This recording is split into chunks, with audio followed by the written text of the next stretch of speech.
One Man's Family, brought to you every weekday night at this time, transcribed by Miles Laboratories, makers of Alka-Seltzer, and many other fine, dependable pharmaceutical products.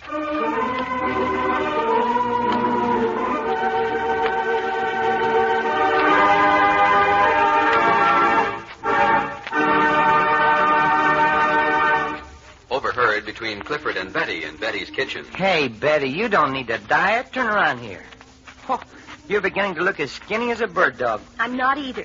And anyhow, every time you see a picture of a middle-aged woman getting a divorce, she turns out to be chubby. Betty, the point is you ain't chubby.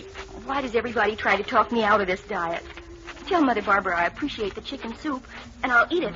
But then I'm going right back to my fruit juice and rice. So that's how it is with the Barbours today. That stuffed-up, uncomfortable feeling of acid indigestion can make you feel miserable. But why suffer along? Get relief the easy, pleasant way. Drink a glass of sparkling, pleasant-tasting Alka-Seltzer. That's right, friends. Just dissolve 1 or 2 Alka-Seltzer tablets in a glass of water, let it fizz and bubble up, and then drink that refreshing solution. Alka-Seltzer goes to work so fast, Alka-Seltzer is so effective, that acid indigestion discomfort is relieved with amazing speed. Yes, you'll feel better in almost no time. So here's the simple rule to remember. When acid indigestion causes distress, be wise. Alkalize with Alka-Seltzer.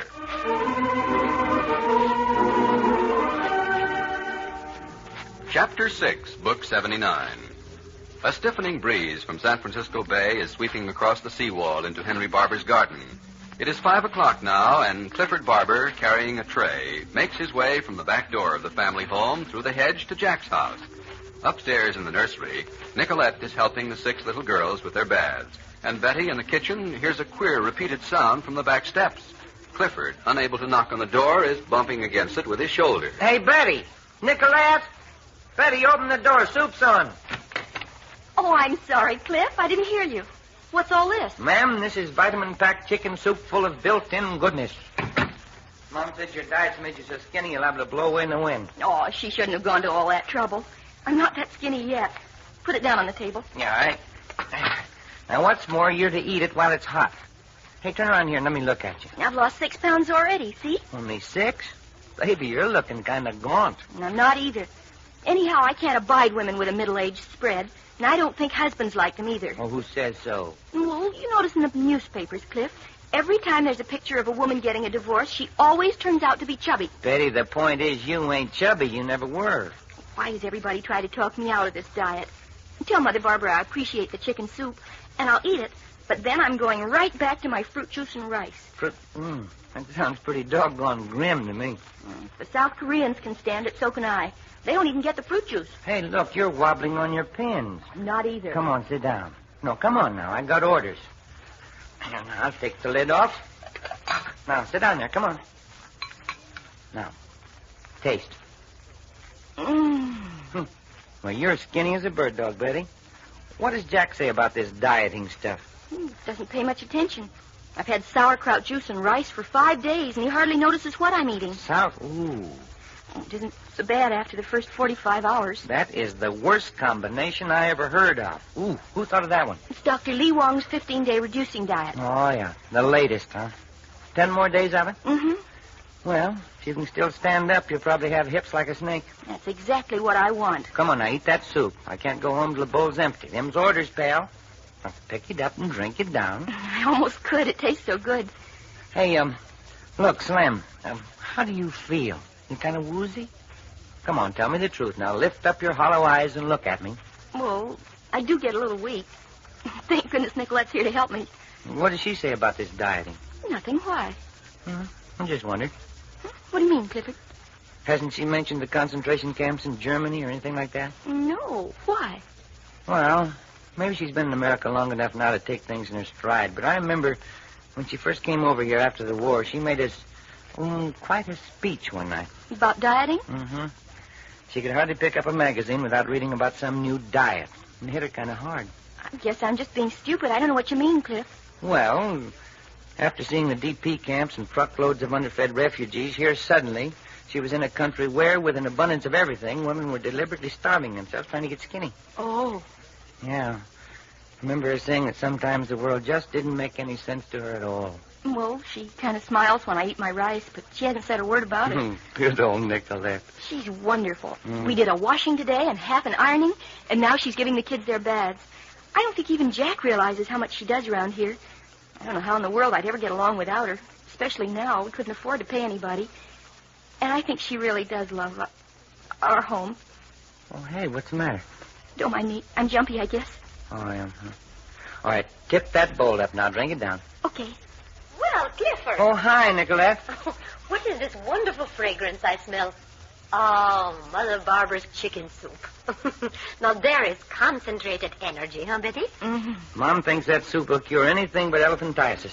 Oh, hey, Nicollette, look. Look at the bloom on the gal's cheeks already. Oh, so much better than sauerkraut juice, huh, Betty? Oh, I'm stuffed. Let me see that bowl.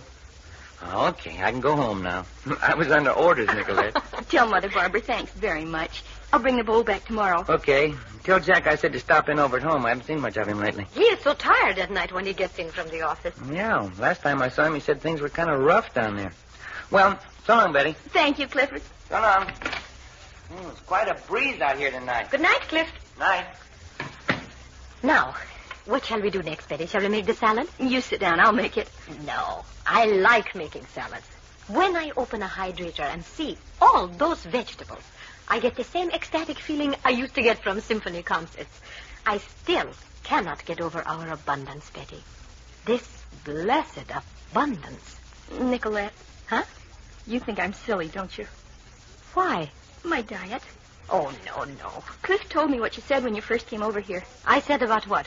American women and their diets. Oh, well, I had a quite foreign point of view then.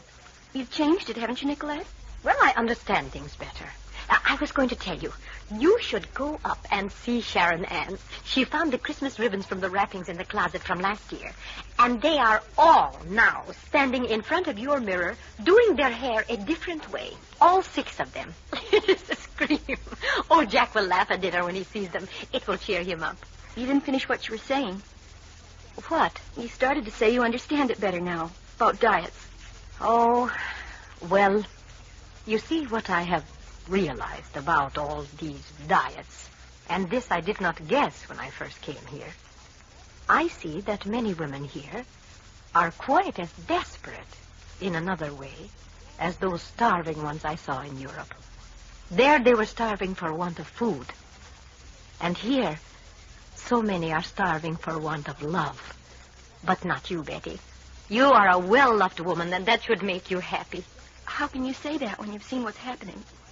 Jack hasn't even noticed that I've lost 6 pounds, and I won't tell him either. Oh, but men have problems, Betty, that women don't know about. Jack is worried about something quite apart from you. Yes, but what?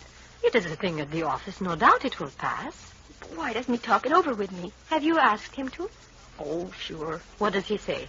Oh, that his problems are all legal things I wouldn't understand. That it would bore me to talk about them. No doubt it is quite true. The law sometimes can be dry as dust to everyone but lawyers. They have legal stenographers in his office. I suppose he can talk to them if he wants a woman's point of view. Now, Betty. He falls asleep when he comes home, or else goes walking. But I'll bet there are plenty of girls at the office he can talk to, and his problems wouldn't be dry as dust to them. And they're younger and prettier. Oh, Betty. I met Jack for lunch one Saturday, and I went up to the office, and there were some of those stenographers that looked like Betty Grable, and some like Dorothy Lamour. And all he has to do to get one to talk to is just press a button. What foolishness. No, it isn't. Nicollette, he never mentioned the names of those stenographers before, but now he talks about a Miss Harris. You must have noticed it, too. Harris? The name is somehow familiar. Yeah, she's probably the cutest one down there. I saw one that was awful cute, Nicollette. Oh, Miss Julie Harris. What? That's her name, Julie Harris. I remember now. He's talked to you about her, even. He comes home later and later every night and even talks to you about her. Now, wait. I can show you how foolish you are. Do you remember the night Elwood came to dinner? And Elwood talked about malocclusion, the bite, and braces for children, all those dental technicalities. You recollect? Yes. You remember afterward, we played canasta. Yes. Well, it was when you went out for a pitcher of ice water because Jack was falling asleep. You recall that? Yeah. Well, that was when I last heard about Miss Julie Harris. Jack said she had a fine legal mind. But he was showing Elwood about her teeth. They did not meet. And he said it was a darn shame, because it helps even a bright girl if she is pretty. And Miss Harris most certainly was not pretty. Oh. You see? I'm so sorry for Miss Harris. But, oh, Nicollette, I feel so much better. Oh, the telephone. Shall I get it? No, I will. Good. I'll run up and see what has happened to those 6 little girls and all the Christmas ribbons. They'll be a delightful sight by now. Tell them to come right down, Nicollette. All right, Betty, I will. Hello? Oh, Jack. Oh, I see. But why did you wait until now to call me if you won't be home for dinner? It's almost ready, Jack. Oh, never mind. What time will you be here then? Oh, no, I'll wait up. Yes. All right, Jack. Bye. Oh, Jack. Why does he have to do it this way? Why didn't he just tell me he doesn't love me anymore?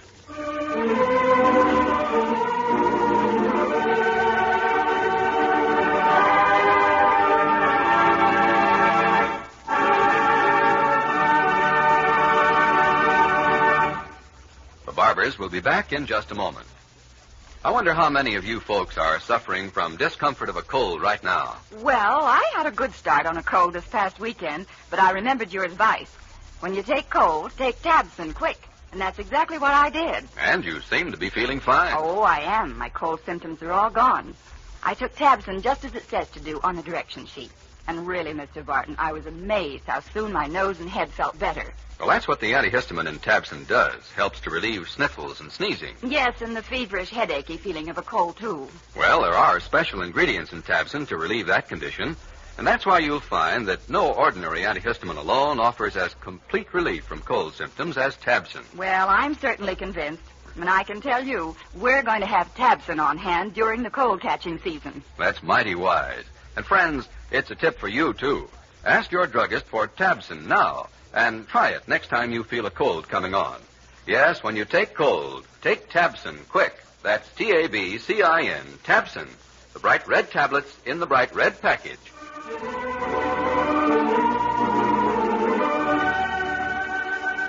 Here's the family again. Nicollette, Yes, Betty? what time is it? It's after midnight. I don't think I'll wait up any longer. It's been a long day. Shall we go upstairs to bed?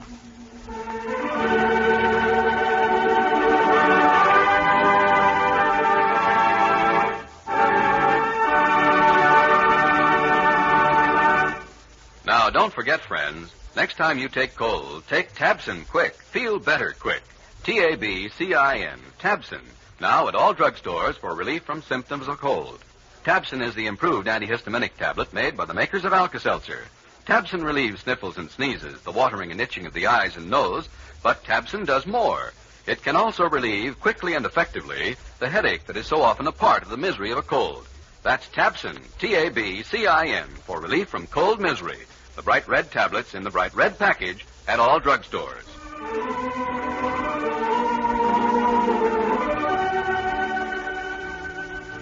One Man's Family is brought to you every weekday night at this time, transcribed by Miles Laboratories, makers of Alka-Seltzer. Tomorrow, Betty's Long Vigil, Chapter 7, Book 79.